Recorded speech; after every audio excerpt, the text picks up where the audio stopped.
I still shake when I talk about this. Even now, sitting here and trying to find the right words, my hands are not steady. My chest feels tight the same way it did on that day. There are some things that happen to a person that change them so completely that they cannot go back to who they were before. Not even a little. What happened to me, and to the 35,000 women who were sitting in that hall with me, is one of those things. It is not something I can explain perfectly. But I will try. I will try my best because I believe with everything inside me that someone reading this needs to hear it. My name is Nouriya Al-Mansouri. I am 41 years old. I was born in Riyadh, Saudi Arabia, in a house full of women who prayed 5 times a day without missing. My mother prayed. My grandmother prayed. Her mother before her prayed. Prayer was not something we thought about. It was like breathing. You just did it.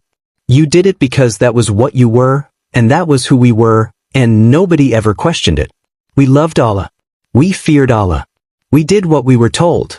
We covered ourselves. We read the Quran. We fasted during Ramadan. We gave to the poor.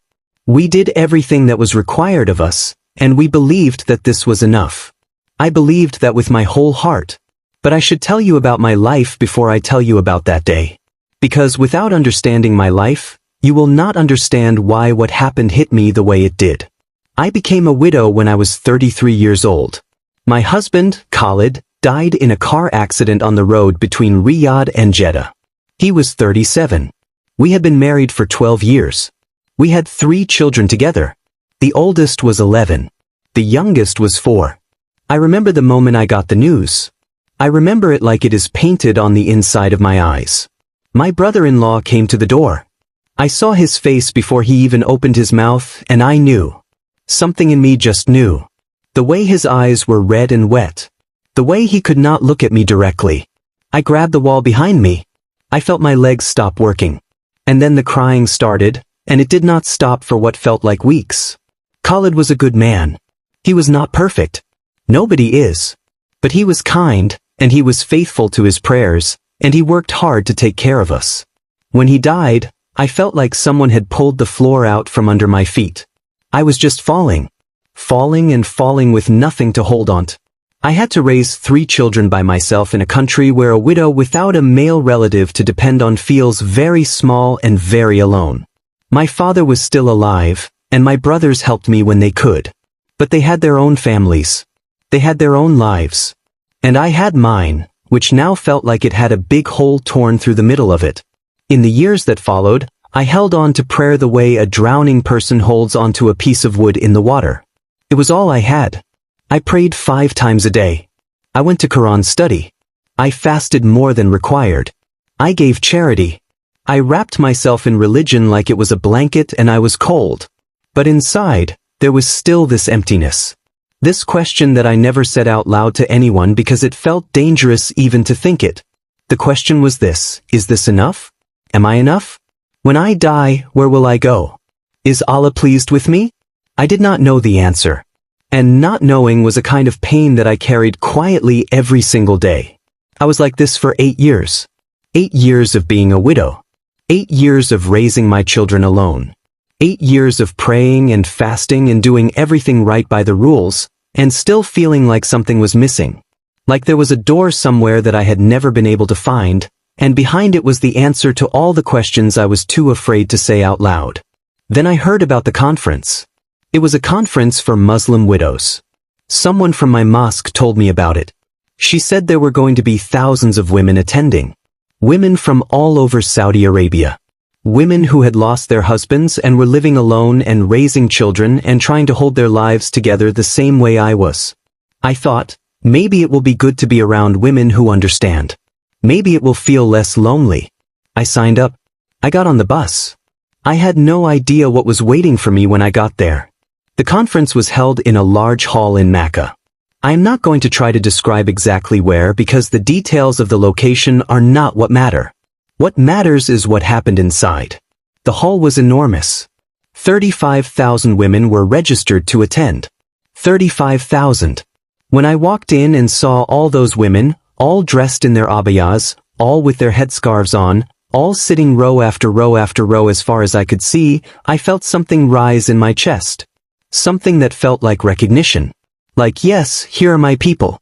Here are women who know what it is to be alone in the way I have been alone. We prayed the afternoon prayer together, all 35,000 of us. The sound of that many women praying in unison is something I cannot describe properly. It was like a river of sound. Like something that went up from that room and into the sky. We all had our foreheads on the ground at the same time. We were all saying the same words at the same time. And when we finished and sat back up, there was this silence in the hall. A very heavy, very full silence. Like the air was holding its breath. And that is when it started. I do not know how to write what I saw next in a way that will make complete sense. I have told this story many times since then. Each time I struggle with the words. But I will do my best. The ceiling of the hall disappeared. I know how that sounds. I know it sounds like I am saying something that cannot happen. But I am telling you what I saw. With my own eyes. The ceiling just was not there anymore. And where the ceiling had been, there was light. Not the kind of light that comes from a lamp or from the sun. This was a different kind of light entirely. It was white, but it had colors inside it somehow. It was warm.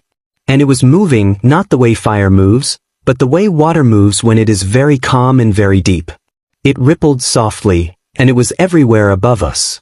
And then came the sound. A sound like many voices, but not voices that were singing or talking. A sound like something vibrating at a frequency your ears can almost not catch.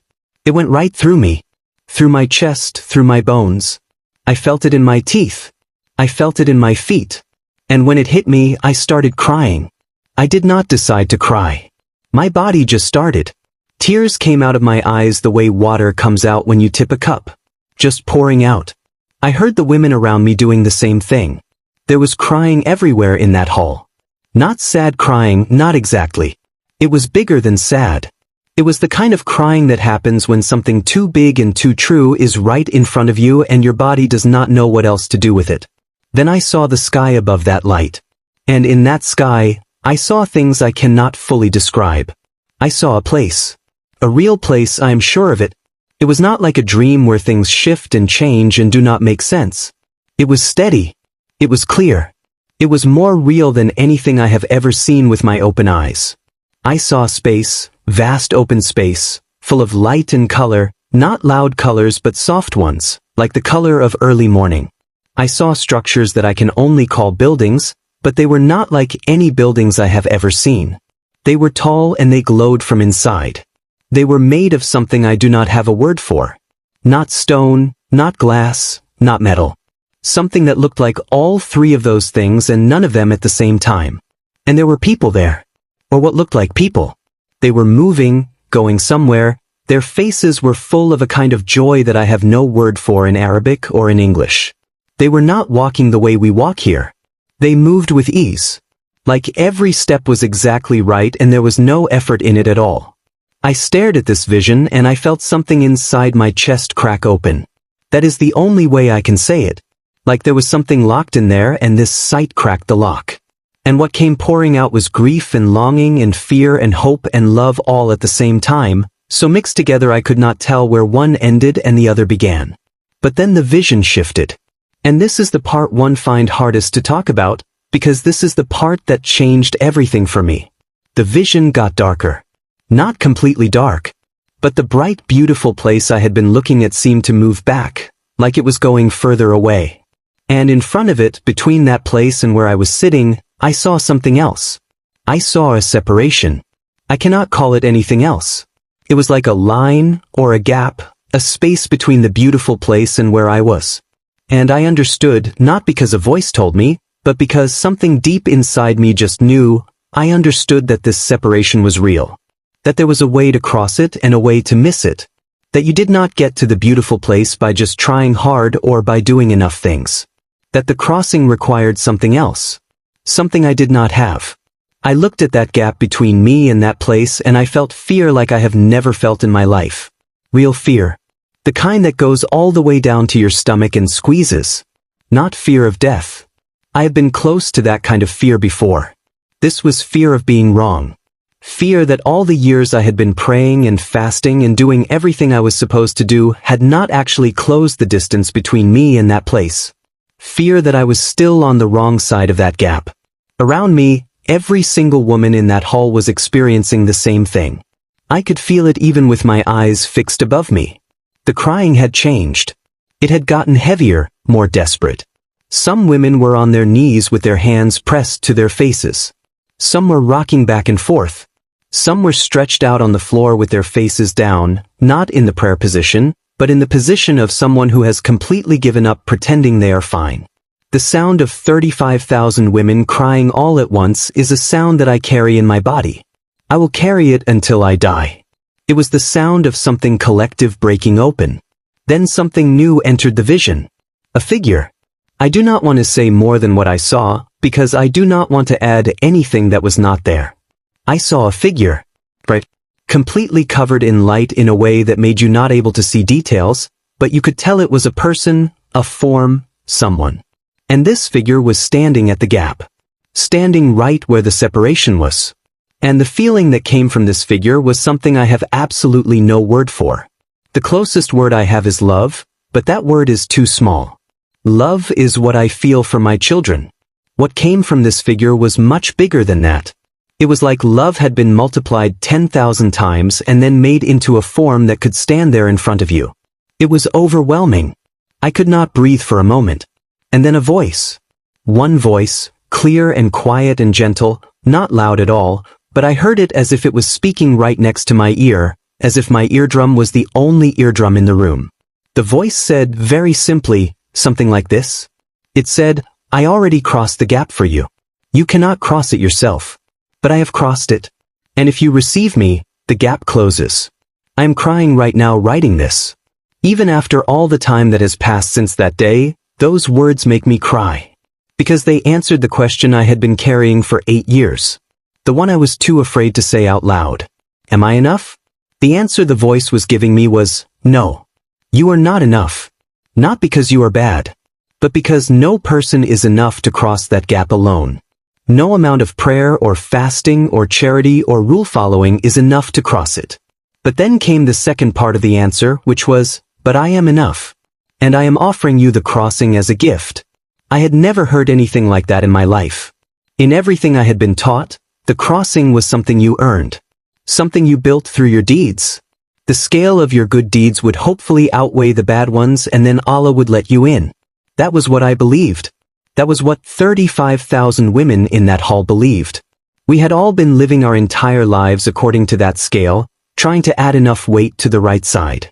And what this vision was telling us was that the scale was not the way across.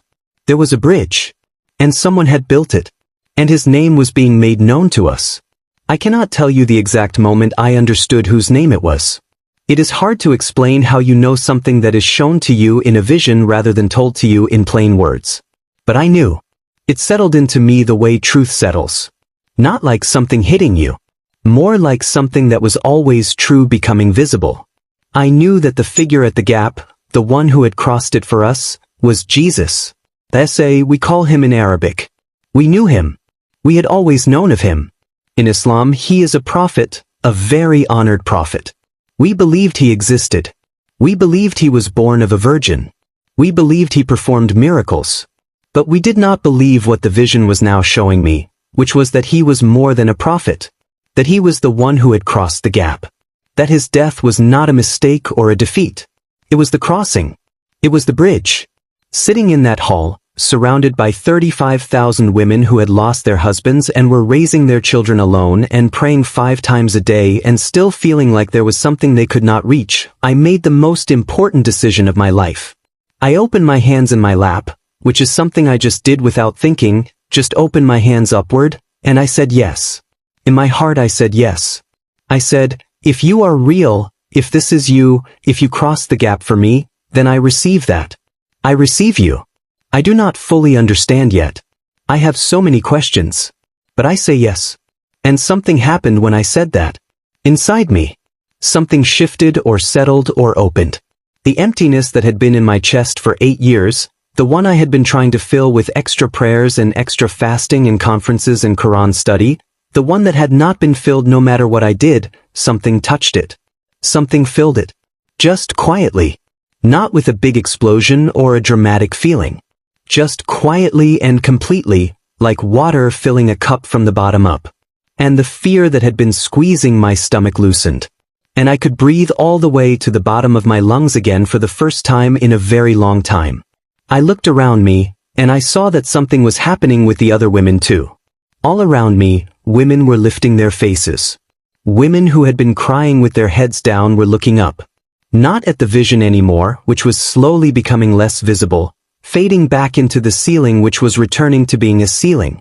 They were looking up with the faces of people who had just heard something they had always needed to hear. Some of them were still crying but differently now. There is a kind of crying that comes when something is taken from you, and there is a kind of crying that comes when something is given to you. Both make your face wet, but they are completely different. What I saw on the faces around me was the second kind. It took a long time for the hall to become quiet again. A very long time. When the conference organizers came back to the microphone, they were different too. Whatever they had planned to say, whatever program they had prepared, it was clear they had seen the same thing we had seen. The woman who came to the microphone, a widow from Jeddah named Khadija, stood there for almost a full minute without saying anything.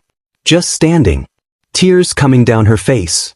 When she finally spoke, her voice was broken up by crying, and she said something like, "Sisters, I think we all saw something today that none of us planned for. I think we need to talk about what we saw." And we did. For hours we talked.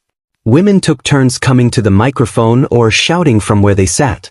Every single account was different in the small details but the same in the big ones. Everyone had seen the light. Everyone had seen the beautiful place.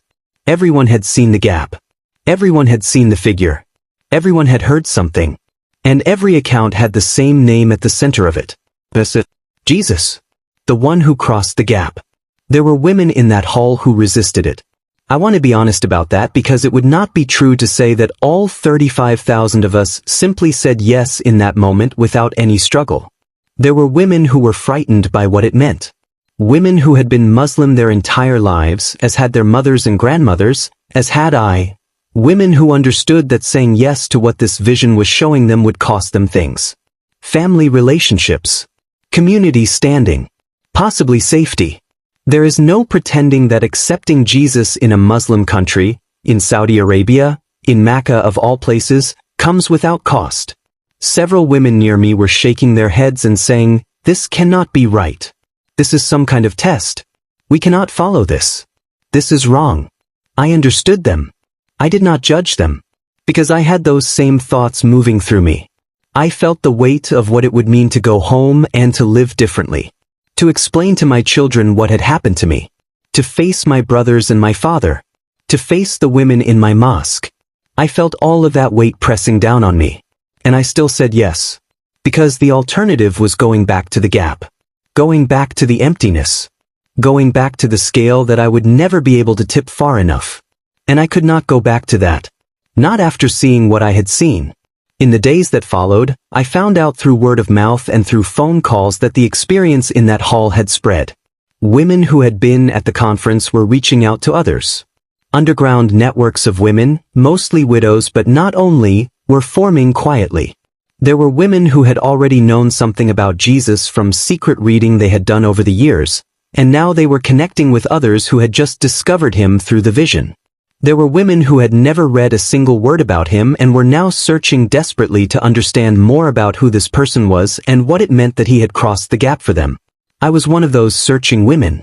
After the conference, after I got home and settled my children and lay in bed that night staring at the ceiling, I thought about where I could learn more. I had a cousin, a woman I will not name because I want to protect her, who had quietly believed in Jesus for years after her own experience. She had never told me. She was afraid of what would happen if she did. After the conference, I called her. I told her what had happened. There was a long silence on the phone. And then she started crying. And she said, "Noria, I have been waiting for this call for years." She brought me a New Testament. Small, easy to hide, with an Arabic translation. I read it in secret, at night after my children were asleep. I started with the book of John because my cousin told me to start there. I read about Isa walking by the sea and calling men to follow him. I read about the things he said, all those words that were so unlike anything I had read before. He said things like, I am the way. Not, follow these rules and maybe you will find the way. Not, do enough good deeds and perhaps the way will open. He said, I am the way. He put himself at the center of it in a way that no prophet I had ever read about had done. The prophet points to God and says, follow God. This man pointed to himself and said, follow me, because I and God are one. That was hard for me. I'm not going to lie and make it sound like every page I read was immediately clear and comfortable. There were nights I read something and put the book down and sat with my hands on my face trying to make sense of it. But underneath the questions, underneath the confusion, there was that settled feeling in my chest that I had had since the conference. That fullness in the place that used to be empty. It did not go away. It was consistent. And I have learned to trust that consistency more than I trust my ability to fully understand everything. I read about the crucifixion. This was the hardest part for me. In Islam, we are taught that Jesus did not die on the cross. That someone else died in his place. That God would not let his prophet be humiliated like that. But as I read the account in John and then in the other books, and as I thought about the vision and the gap and the figure standing there, I began to understand something different. The crucifixion was not humiliation. It was the crossing. It was the exact moment when the bridge was built. He went to the other side of the gap carrying all of us with him. And then he came back, which is what the resurrection is. He came back to say, it is done. The gap is closed. Come through. I am aware that there are Muslims reading this who will feel angry or hurt or confused by what I am saying. I know that. I was one of those Muslims not long ago. I am not asking anyone to simply agree with me because I had a vision. I am just telling you what I saw and what I understood from it and what has happened inside me since. I am not a scholar. I am a widow from Riyadh with 3 children and a small apartment and hands that shake when I talk about what I saw. I am not qualified to stand in front of anyone and make theological arguments. I am only qualified to tell my own story. What I will tell you is what has happened in the months since the conference. There are now women from that gathering who are meeting quietly in homes in different cities across Saudi Arabia. Small groups, usually no more than 8 or 10 at a time, because it is not safe to gather in larger numbers for this reason. We read together. We pray together, but differently than before. We talk about what we are learning. We support each other through the difficulties that have come with this decision, and there have been difficulties. Some women have had to deal with pressure from their families. Some have lost friendships. One woman I know was asked to leave her home by her brother. These things are real. The cost is real. I am not pretending otherwise. But I will tell you what I have not lost. I have not lost the peace that came into my chest in that hall. I have not lost the knowledge of the gap being crossed. I have not lost the sense that I know where I am going now. Not because I have been good enough, not because I have prayed enough or fasted enough or been a good enough mother, but because someone stood at that gap and said, I have done this for you. And I said yes. My children have noticed a change in me. My oldest, who is now 19, asked me one evening what was different. She said, Mama, you seem less afraid. That hit me hard because I had not realized how much of my fear had been visible to her all those years. I had thought I was hiding it well. But children see everything. I told her I had found something at the conference. I did not tell her everything that night, not because I wanted to hide it but because I wanted to wait for the right moment and the right words. But I told her that I was no longer afraid of dying. That I knew where I was going. And she looked at me for a long time and said, I want that too. That conversation with my daughter is something I hold close. It is a reminder that this thing that happened to me is not just for me. Demus. It spreads, quietly, from one person to the next, through the words we say and the change that shows on our faces and the peace that comes out of us into the room. My daughter is asking questions now. Good questions. Questions I do not always have the answers to. But we are searching together, which is more than I ever hoped for. For the other women who were in that hall, each one has her own story of what happened after. Some are further along than I am. Some are still processing. Some have gone back to practicing Islam as before, unable or unwilling to take the step. I do not judge any of them. The vision came to all of us equally. What we each do with it is between us and God. I can only speak for myself. And what I want to say at the end of all these words is this. I spent 33 years trying to be enough. Trying to earn my way. Trying to stack up prayers and fasting and good behavior on the scale and hope it was enough. For the last 8 years of that, I was doing it alone, without a husband, with 3 children depending on me, with a hole in my chest that nothing I did could fill. I was faithful. I was consistent. I did not skip my prayers. I did not abandon my faith. I held on with everything I had. But it was not enough. Not because I was bad. Just because the gap was real and I could not cross it on my own. No one can. This is not something I read in a book first. This is something I saw with my own eyes, in that hall in Mecca, with 35,000 other women sitting around me, all of us having the same understanding arrive in us at the same moment. And then I saw who could cross it. And he could. And he did. And he offered what he had done as a gift to anyone willing to receive it. I received it. And I am not the same woman who got on that bus in Riyadh. I am changed in a way I cannot fully explain, but I do not need to explain, because the change is real and it is in me and it shows on my face, and my daughter saw it before I even told her a single word. If you are reading this and you have your own version of that gap inside you, your own version of the question I was too afraid to say out loud, then I want to speak to you directly for just a moment. You do not have to be at a conference. You do not have to see a vision. You do not have to have anything dramatic happen to you. The offer that was made to 35,000 women in that hall is the same offer that is available to you right now, sitting wherever you are. The gap is real. The crossing is real. The one who made the crossing is real. And all he is asking for is the same thing I gave him in that hall with my hands open in my lap. Just yes. Just, I receive what you did. I receive you. That is the whole thing. That is all of it. My name is Noria Al-Mansuri and I am a widow from Saudi Arabia and I am going to heaven. Not because I earned it, but because I said yes to the one who already paid for it. And every morning when I wake up and put my feet on the cold floor and start the day of raising my children and going about my life, I carry that yes inside me like a warm light in my chest. And nothing, not the difficulty of this life, not the loneliness, not the things I do not yet understand, nothing takes that light away. I do not shake anymore when I think about dying. That is the miracle. That, more than anything, is the miracle.